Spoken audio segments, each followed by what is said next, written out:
personne donc diligente est forcément une personne appliquée. Elle ne fait pas les choses pour les faire. Elle prend soin de faire les choses bien, comme elle doit les faire. Il y a du sérieux qui est mis dedans, il y a du cœur qui est mis dedans, il y a des efforts qui sont mis dedans, et il y a le désir d'excellence qui est mis dedans, en fait. Donc, c'est une personne qui est appliquée. Une personne diligente, c'est une personne qui est zélée. Forcément, parce que c'est le zèle qui fait qu'elle peut réagir à tout moment. À tout moment, elle est prête à faire ce que Dieu lui demande de faire. Le sommet mondial de la création des richesses, acte 2, ça s'est passé dernièrement, et puis quelqu'un a attiré mon attention quand même, mais c'était quand même en janvier, hein, vers fin janvier, hein, c'était pas évident. Hein. Il y a beaucoup de gens qui n'avaient pas d'argent, qui n'était pas évident qu'ils puissent avoir le transport et tout. Mais quand Dieu veut faire ces choses, il ne suit pas certaines logiques humaines. Maintenant, si toi, tu veux suivre les logiques humaines, tu peux passer à côté. Ce que j'aime chez le révérend, c'est aussi cette qualité-là. Dès que, nous tous, on est dedans. Dieu a dit, allez, on est parti. Mais ce n'est pas bête. Ce n'est pas bêtement. On est parti en priant, en scrutant, en prenant les instructions. On y va. Vous avez vu ce que Dieu a fait? Quand on est arrivé au sommet, c'est vrai que peut-être par rapport au premier, la tendance au début de remplissage, il y a des gens peut-être qui se sont dit, voilà, comment en janvier on peut faire un truc comme ça? Mais on a prié. Et comme c'est Dieu qui a initié, Dieu a rempli le palais. Oui, parce que Dieu avait des personnes. Il y en a qui sont passés à côté parce qu'elles se sont dit, non, ça ne peut pas être possible maintenant, on va faire ça la prochaine fois. Mais qu'est-ce que Dieu voulait faire? En début d'année, il voulait impulser quelque chose dans la vie des enfants de Dieu. Il voulait emmener chacun à prendre des bonnes résolutions tout de suite en début d'année pour être sûr que les buts de Dieu allaient être atteints. Et gloire à Dieu pour ça. Donc, on n'est pas dans les calculs. Un enfant de Dieu qui est diligent n'est pas dans les calculs humains. Il est dans des calculs prophétiquement inspirés par Dieu. Amen.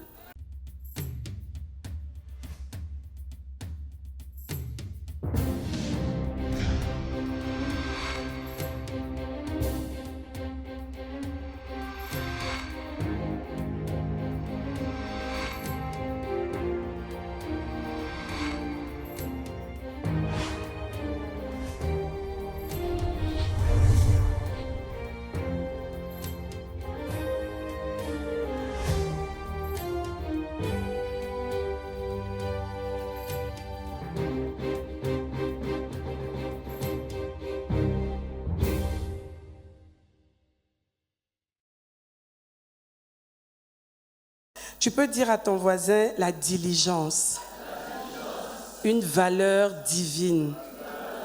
On entend ces mots-là souvent dans les coachings, dans plein de choses, mais en fait, ce que Dieu attend de nous, c'est que nous soyons des personnes diligentes.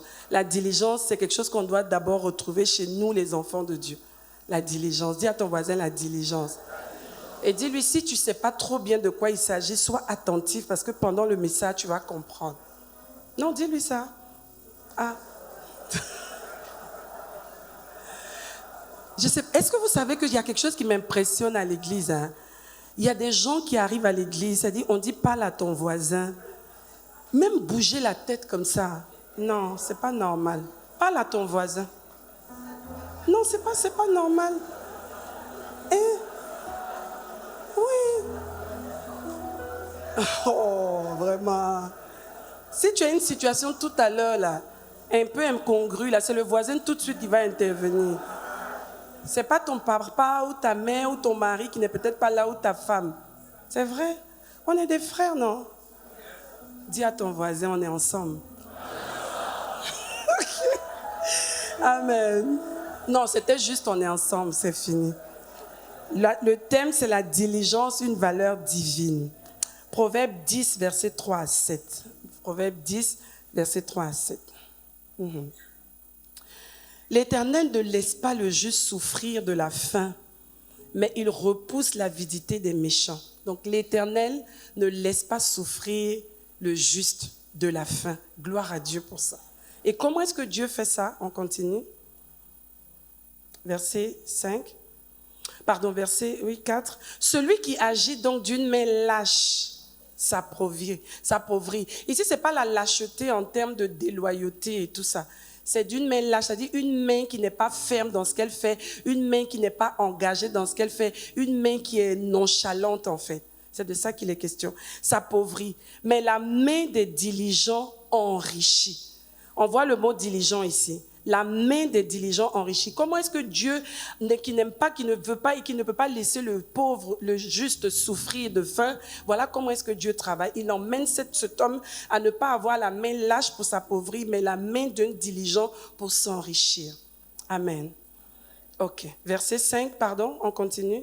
Celui qui amasse donc pendant l'été, donc le fait qu'il soit diligent va l'emmener à ne pas être justement de ceux-là qui n'amassent pas pendant l'été, mais qui savent repérer les temps, les saisons, qui sont sensibles pour savoir ce qu'il faut faire. Celui qui amasse donc pendant l'été est un fils prudent. Mais celui qui dort pendant la moisson est un fils qui fait honte. Et je peux aller plus loin pour dire qu'il fait honte et lui-même sera dans la honte. Non.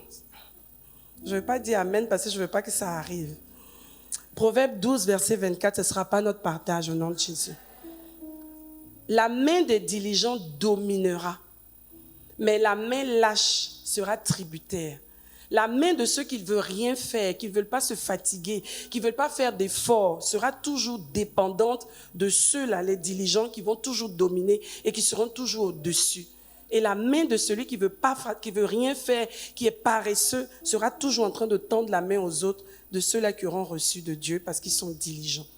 Proverbe 12, le même Proverbe 12, verset 27. Le paresseux ne rôtit pas son gibier, mais le précieux trésor d'un homme, c'est l'activité. Amen. Merci pour cet amen. Proverbe 13, verset 4. L'âme du paresseux a des désirs qu'il ne peut satisfaire. Il a des désirs, mais ces désirs-là ne seront pas satisfaits. Mais l'âme des hommes diligents sera rassasiée. Rassasiée. Rassasiée parce qu'ils sont en train de poursuivre justement les buts que Dieu leur a assignés avec zèle et avec passion. Proverbe 21, verset 5. Les projets de l'homme diligent ne mènent qu'à l'abondance. C'est trop beau. Les projets de l'homme diligent ne mènent qu'à l'abondance. Et cette année, c'est une année de... Même pas seulement d'abondance, mais de surabondance divine. Ça veut dire que ça va requérir de nous et demander à chacun d'entre nous d'être diligents. Si nous voulons justement arriver à la surabondance. Mais celui qui agit avec précipitation n'arrive qu'à la disette. Ok. 2025, comme je disais, année de la surabondance divine. Nous avons 3 jours de jeûne qui commencent bientôt, dès demain, dont le thème est le mandat suprême. Je sens dans mon esprit, je ne sais pas pour toi, que nous sommes dans une année qui va sur des chapeaux de roue. On n'est qu'à la fin du premier mois de l'année, mais regardez tout ce que Dieu est en train de faire, tout ce qui a pris place au milieu de nous, au travers de cet autel. Je suis convaincue que Dieu nous emmène quelque part. Dis à ton voisin, attache bien ta ceinture. La diligence, c'est donc quoi, tu me demanderas? C'est la rapidité dans l'exécution d'une tâche, d'une chose qu'on nous demande de faire. C'est ça la diligence. Quelqu'un de diligent, c'est quelqu'un à qui on peut confier quelque chose et on sait tout de suite qu'il va agir, réagir dans le bon sens et il va obtenir les résultats qu'on attend de lui en temps et en heure. Par contre, dans notre contexte ici à l'église, et ce thème dont je vais parler ce matin, c'est de la diligence dans l'exécution des instructions reçues de Dieu par l'autel. Qui croit que Dieu l'a connecté à cet autel? Normalement, tout le monde, sauf ceux qui sont invités, qui ne sont pas rattachés à cet autel. Mais si Dieu nous a connectés à cet autel, ça veut dire que Dieu nous parle par cet autel. Ça veut dire que Dieu nous nourrit par cet autel. Ça veut dire que Dieu nous enseigne, Dieu nous éclaire, Dieu nous transforme, Dieu nous transmute par cet autel. Il y a des choses qui se passent et qui prennent place dans nos vies. La preuve, quand tu te regardes il y a 1 an, il y a 2 ans, et tu te regardes aujourd'hui, normalement, il doit y avoir une différence. Gloire à Dieu. Un disciple, alors, c'est quelqu'un qui est un suiveur discipliné. C'est-à-dire, il y a la notion de discipline dans le discipolat. Nous sommes des disciples de Christ, nous avons été connectés à cet autel et cette année, Dieu nous a dit des choses. Depuis Gloire 21, avec l'huile de la grâce, on est entré dans une nouvelle saison. C'est-à-dire le mois de novembre et le mois de décembre par Cabot et tout ça, c'était le corridor pour nous emmener à entrer pleinement dans 2025. Avec cette intronisation que nous avons eue, le culte de la bénédiction, les messages que nous avons eus, Dieu qui nous interpellait sur l'évangélisation, le révérend même qui nous raconte comment est-ce que Dieu a suscité, a fait naître de nouvelles autres qui vont être utiles. On va le voir parce que Dieu travaille de façon structurée et de façon prophétique. Après ça, on a eu quoi? On a eu le culte, ou l'univers du possible, où on est venu ici pour pouvoir briser tous les embargos. Vous voyez qu'il y a une logique dans tout ce qui est en train de se faire. Dieu nous emmène quelque part. C'est dommage que tu puisses être dans une église et croire que c'est juste que tu viens mercredi ou tu viens juste dimanche, juste pour être dans l'église. Non, il y a quelque chose que Dieu est en train de faire au travers de tous ces programmes-là. C'est lié et il y a un objectif.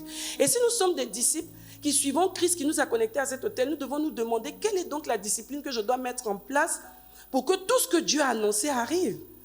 On est dans une église qui est, moi, vraiment extraordinaire en termes d'appellation à manifestation au travers des déclarations de foi. Aujourd'hui, gloire à Dieu, beaucoup de personnes le font parce que c'est une arme divine que Dieu nous donne pour appeler à manifestation, pour imposer le règne de Dieu. Et tous les jours ici, il n'y a pas un culte, il n'y a pas un événement où on se retrouve ici, où on n'est pas béni, où on ne déclare pas les choses, où on n'appelle pas l'existence. L'atmosphère même est dégagée pour que tout ce que Dieu veut faire, il puisse le faire.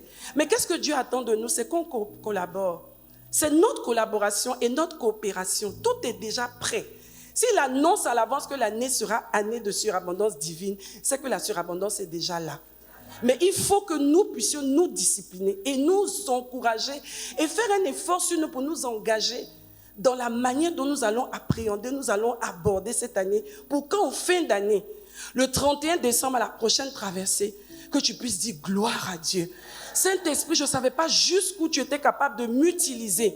Pas seulement pour le matériel. Bien, le matériel viendra. Mais la surabondance des âmes qui ont été gagnées. La surabondance du témoignage que tu as vécu. De la transformation intérieure. De l'embellie que cette année a apporté comme surabondance dans la vie de chacun d'entre nous. C'est ce que Dieu attend de nous. Donc la discipline, comme dit souvent le révérend, le disciple, c'est un disciplinaire, c'est un suiveur discipliné de Christ. Une personne qui est engagée à marcher comme Dieu veut. Une personne qui est engagée et qui est résolue à faire ce que le maître lui demande. C'est ça. Quand tu dis je suis un enfant de Dieu, ce n'est pas juste que je porte le nom du Seigneur, mais je suis aussi disciple de Christ, mon grand frère, qui est venu sur la terre, qui nous a montré la manière dont nous devons vivre en tant qu'enfants de Dieu. Dis-moi Amen. Donc ici, il ne s'agit pas d'une rapidité sans intelligence, sinon on appelle ça la précipitation. Ce n'est pas parce que j'ai dit maintenant qu'il faut qu'on soit diligent. Oh, Dieu a dit non. Dieu a dit de faire quelque chose. Ok, Dieu va forcément te dire comment il faut le faire par le Saint-Esprit. Et tu vas planifier et organiser pour que les choses arrivent à manifestation. Pourquoi beaucoup d'entre nous sommes déçus en général? C'est parce que malheureusement, quand Dieu nous dit des choses, ce n'est pas qu'on n'est pas volontaire, on est volontaire. Mais souvent, on se précipite sans demander au Saint-Esprit de nous accompagner, de nous montrer la manière, le temps, les circonstances dans lesquelles et comment Dieu veut qu'on puisse le faire. Mais gloire à Dieu pour le Saint-Esprit qui travaille avec nous. Et une personne donc diligente est forcément une personne appliquée. Elle ne fait pas les choses pour les faire. Elle prend soin de faire les choses bien, comme elle doit les faire. Il y a du sérieux qui est mis dedans, il y a du cœur qui est mis dedans, il y a des efforts qui sont mis dedans, et il y a le désir d'excellence qui est mis dedans, en fait. Donc, c'est une personne qui est appliquée, une personne diligente, c'est une personne qui est zélée. Forcément, parce que c'est le zèle qui fait qu'elle peut réagir à tout moment. À tout moment, elle est prête à faire ce que Dieu lui demande de faire. Le sommet mondial de la création des richesses, acte 2, ça s'est passé dernièrement, et puis quelqu'un a attiré mon attention quand même, mais c'était quand même en janvier, vers fin janvier, ce n'était pas évident. Il y a beaucoup de gens qui n'avaient pas d'argent, qui n'était pas évident qu'ils puissent avoir le transport et tout. Mais quand Dieu veut faire ces choses, il ne suit pas certaines logiques humaines. Maintenant, si toi, tu veux suivre les logiques humaines, tu peux passer à côté. Ce que j'aime chez le révérend, c'est aussi cette qualité-là. Dès que, nous tous, on est dedans. Dieu a dit, allez, on est parti. Mais ce n'est pas bête. Ce n'est pas bêtement. On est parti en priant, en scrutant, en prenant les instructions. On y va. Vous avez vu ce que Dieu a fait? Quand on est arrivé au sommet, c'est vrai que peut-être par rapport au premier, la tendance au début de remplissage, il y a des gens peut-être qui se sont dit, voilà, comment en janvier on peut faire un truc comme ça? Mais on a prié. Et comme c'est Dieu qui a initié, Dieu a rempli le palais.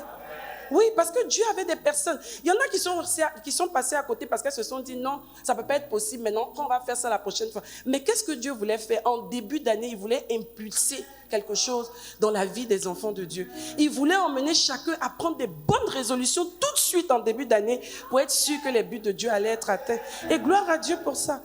Donc, on n'est pas dans les calculs. Un enfant de Dieu qui est diligent n'est pas dans les calculs humains. Il est dans des calculs prophétiquement inspirés par Dieu. Amen. Alors, le contraire de la diligence, ce serait quoi? Le contraire de la diligence, c'est l'indolence. Quelqu'un qui n'aime pas les doutes. Il y a des gens, tout ce qui va les emmener à souffrir un peu, va demander un peu plus d'efforts, ça va être un peu douloureux. Non, allez-y, moi je ne suis pas là. C'est ça l'indolence. Il y a des gens qui n'aiment pas tout ce qui va les emmener à faire un peu plus d'efforts ou à souffrir d'un petit plus de sacrifice qu'avant. La fainéantise, des gens qui sont paresseux, qui ne veulent rien faire. L'inertie alors, c'est quelqu'un qui ne bouge pas du tout. Oui, Dieu a dit, d'accord, pas de souci, on va y aller.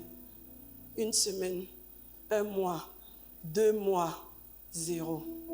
Vous vous rappelez de la courbe qu'on a vue au sommet mondial avec Mme Jackson sur les trois courbes de la productivité par rapport au temps? Il y avait une courbe jaune comme ça. On a dit que chacun regarde pour voir où il se situe. La courbe jaune là, elle ne bouge presque pas. Hein. C'est un peu ça, l'inertie.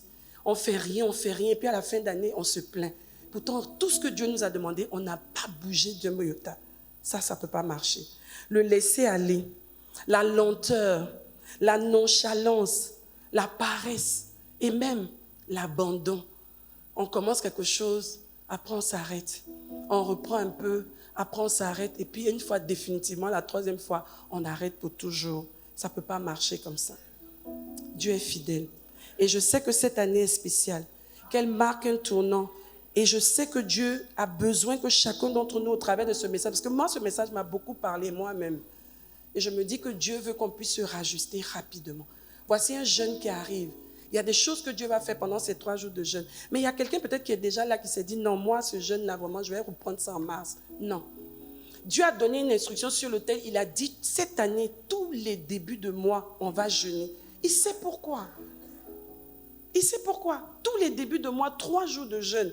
Il sait pourquoi. Et donc, chacun d'entre nous, nous devons être diligents pour dire, si Dieu demande ça, il faut que j'ai la sagesse pour m'y mettre, pour ne pas que demain je sois en arrière. Au nom de Jésus. Le révérend dit toujours, si tu veux voir ce que tu n'as jamais fait. La suite, c'est quoi? C'est ça. Si tu veux voir ce que tu n'as jamais vu, fais ce que tu n'as jamais fait. Et moi, je vais te dire, aujourd'hui, comment ce que Dieu t'a déjà dit de faire, dont tu as eu la conviction, mais que tu n'as jamais réussi à faire. Commençons ça ce mois-là. Commençons ça pendant les 3 jours de jeûne. Il y a de nouvelles choses que Dieu va dire, mais il y a des anciennes choses que tu sais, que je sais, que Dieu nous a dit de faire depuis. On n'a pas encore bougé. Cette semaine-là, on va lister ça. Les 3 jours de jeûne, on va prendre le pas sur ça et on va commencer ça. Et c'est sûr que si on commence à faire ces choses que Dieu attendait depuis, il y aura forcément un changement, il y aura forcément une propulsion vers les hauteurs et Dieu va nous rendre plus productifs. Amen. La discipline, c'est donc l'ensemble, dixit révérend Raoul Wafo, je le cite, des choses que je dois faire et non les choses que je veux faire. Moi, j'avais un problème avec cette phrase-là au début. Hein. Je voyais ça toujours comme un jugement. Vous savez, chaque fois qu'on dit une phrase qui est vraie, qui est basée sur la parole et qui te met mal à l'aise, ça veut dire que par rapport à cette phrase-là, tu as quelque chose à faire.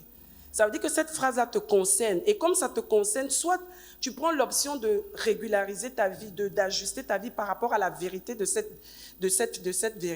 parole, ou bien tu te mets en porte-à-faux, tu commences à juger. Oh, mais ça c'est quoi? On veut dire quoi? Est-ce qu'on est ici pour la productivité par rapport à quoi? Et quand c'est comme ça, tu restes dans ton laxisme, tu ne bouges pas, et après tu te plains. La personne qui dit certaines choses, il faut regarder aussi sa vie en fait. Il y a des gens, quand ils disent des choses et que tu regardes leur vie et que tu vois que ça marche, tu prends ça pour une vérité, tout de suite. Vrai ou faux? C'est ça. Donc, regardons ce que Dieu veut faire au milieu de nous et ce matin, scrutons notre vie et notre marche chrétienne afin de voir à l'intérieur de cette vie-là s'il y a des choses que nous devons ajuster pour lesquelles nous devons manifester plus de diligence. Je vais citer juste quelques points. Premièrement, lire la Bible. Dis à ton voisin, lis la Bible. Lis la Bible. Dis à ton voisin, lis la Bible. Oui. Parce que le fait de lire la Bible, c'est ce qui va nous donner de pouvoir rester toujours en contact avec la pensée de Dieu. Si un enfant de Dieu n'arrive pas à lire la Bible, il a un problème.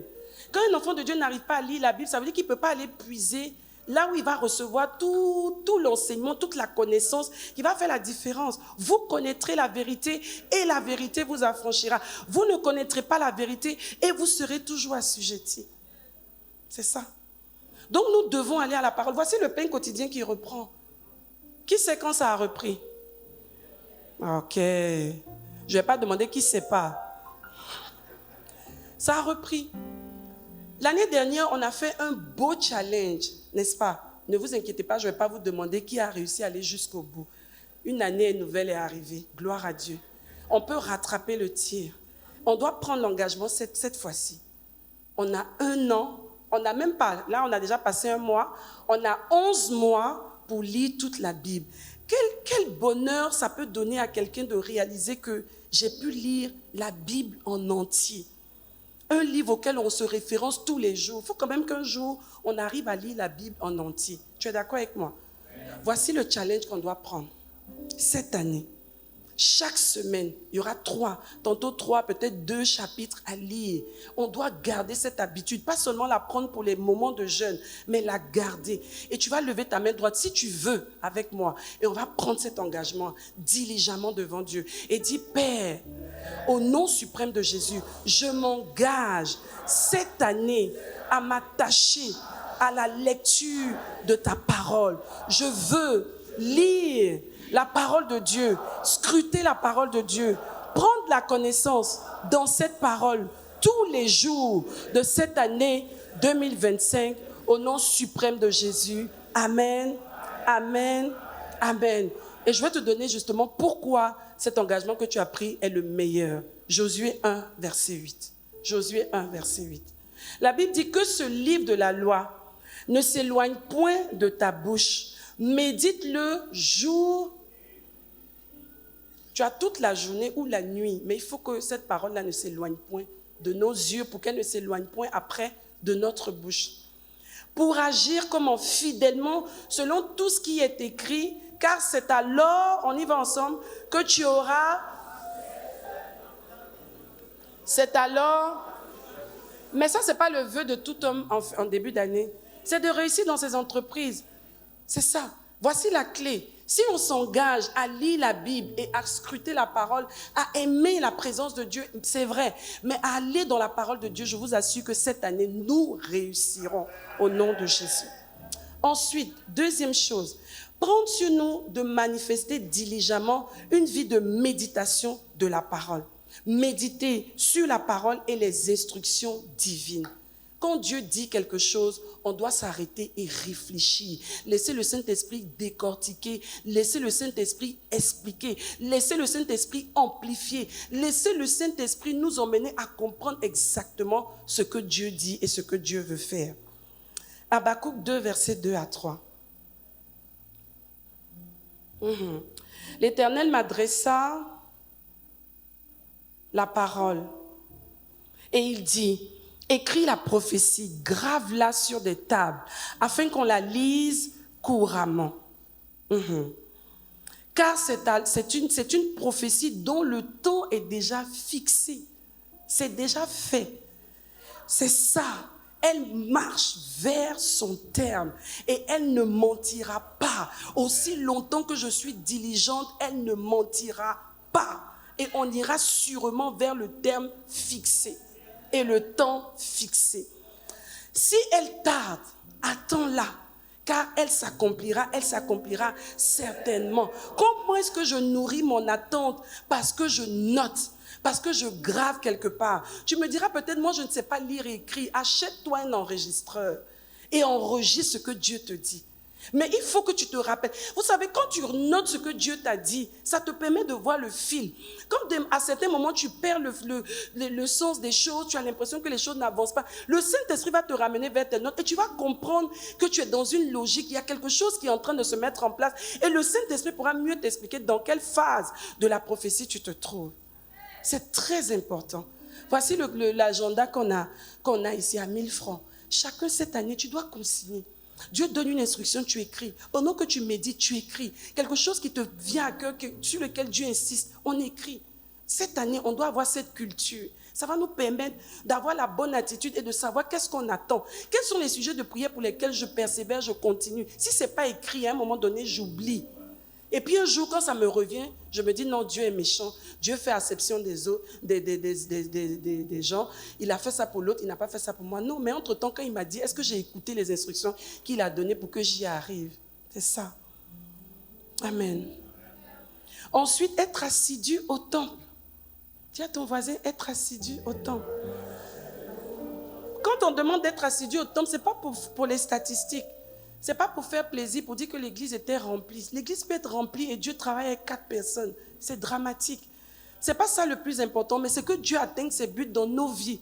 S'il nous a connectés à un hôtel, il faut que nous puissions nous nourrir et être présents et connectés et rattachés. Même si on n'a pas pu être là physiquement, on ne doit pas rater les cultes. Même s'il y a quelque chose qui t'empêche d'être au culte dans la journée, il faut que tu rattrapes ton culte. C'est ça le fait d'être connecté et d'avoir la révélation de sa connexion à un hôtel. Vous êtes d'accord avec moi? Acte 2, versets 42 à 43. Il quoi? Persévérait dans l'enseignement des apôtres, dans la communion fraternelle, dans la fraction du pain et dans les prières. Verset 43. La crainte s'emparait de chacun et il se faisait. Donc la crainte de Dieu grandissait au milieu d'eux. Leur amour pour Dieu, leur sainteté, leur sanctification, leur mise à part grandissait. Et il se faisait beaucoup de prodiges et de miracles par les apôtres. Dans un endroit où les gens sont assoiffés de Dieu, où les gens sont à la quête de Dieu, à la recherche de Dieu, Dieu travaille plus facilement, de façon plus exponentielle. Il fait davantage de miracles. Mais un endroit où les gens sont dans la chair, les gens sont dans les congossas, dans les bavadages, dans les bérets, dans les je ne sais pas quoi, c'est compliqué que Dieu fasse du travail, que le Saint-Esprit puisse faire des miracles, parce que les gens sont défocalisés. Mais quand les gens sont ensemble, ils sont assidus. Je sais que moi, Dieu m'a donné tel jour dans la semaine pour que je sois à l'église. Dieu m'a donné tel jour, le dimanche, à tel culte. Non. Il y a des gens qui te disent, non, je n'ai pas pu être au culte parce que j'étais trop fatiguée. Il y a 3 cultes, maman. Non. Alors qu'il y a des rendez-vous qu'on a, tu t'arranges même pour trucs. Parce que non. Oh non, j'étais malade. Mais c'est là où il faut être à l'église. Les gens sont malades, mais ils arrivent à trouver des moyens de transport pour aller à l'hôpital, attendre 4 heures devant le bureau d'un médecin. Mais on ne peut pas venir à l'église. Il y a un problème. Acte 2, versets 46 à 47. La suite, ils étaient chaque jour tous ensemble assidus au temple.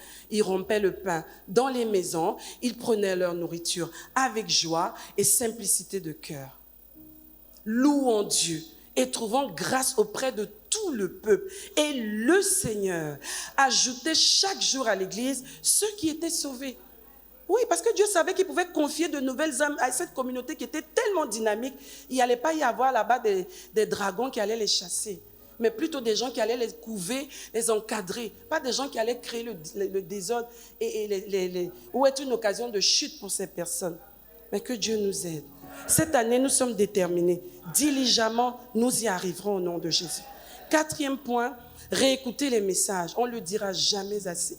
Quand on dit aux gens de réécouter les messages, ils pensent que bon, c'est parce qu'on pense que bon, non, le révérend, peut-être on veut lui donner plus de vues sur je ne sais pas moi, des vidéos. Non.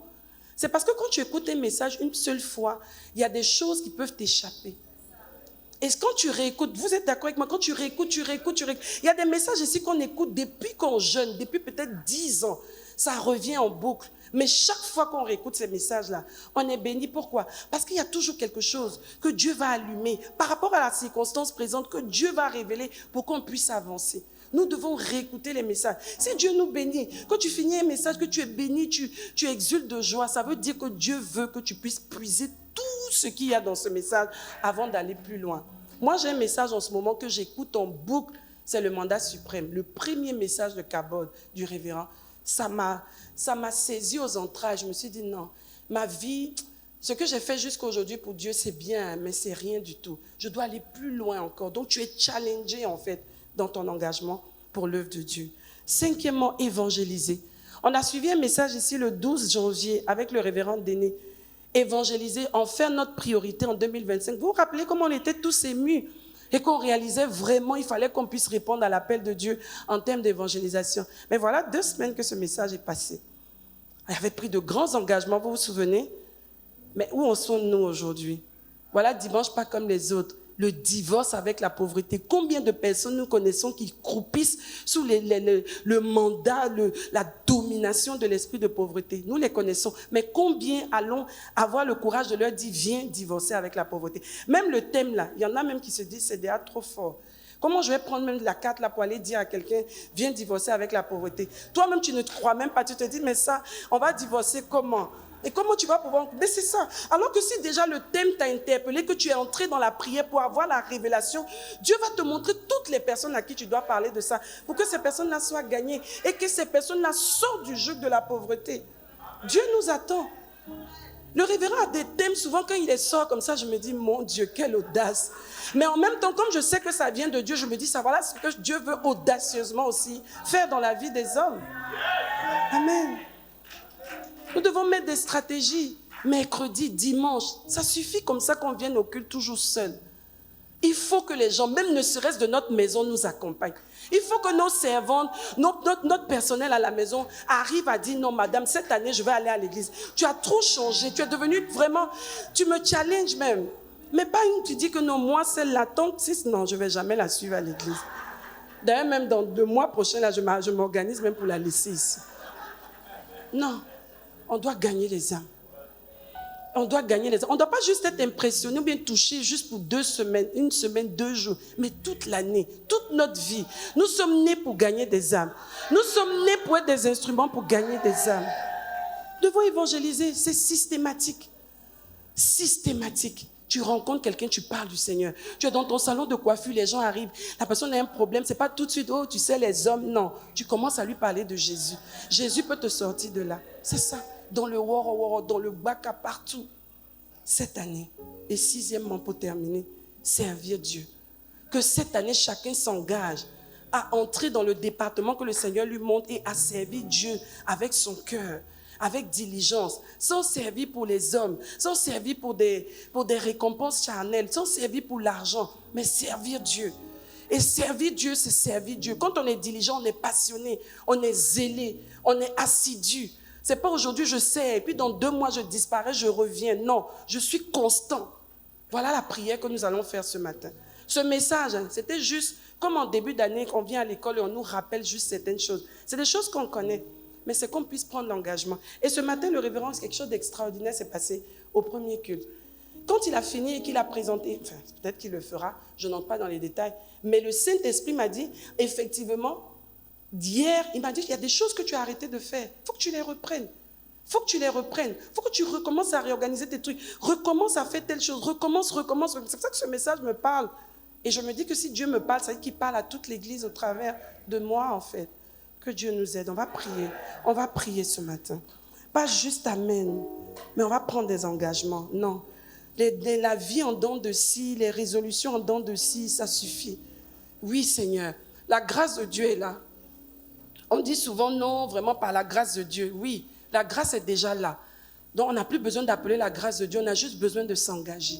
On a juste besoin d'être déterminé. On a juste besoin d'être résolu. Seigneur, ce matin, nous nous présentons devant toi. Voici une belle année qui s'ouvre devant de nous. Voici de belles choses que tu annonces et qui continuent d'être annoncées. Ce matin encore, nous avons été largement bénis.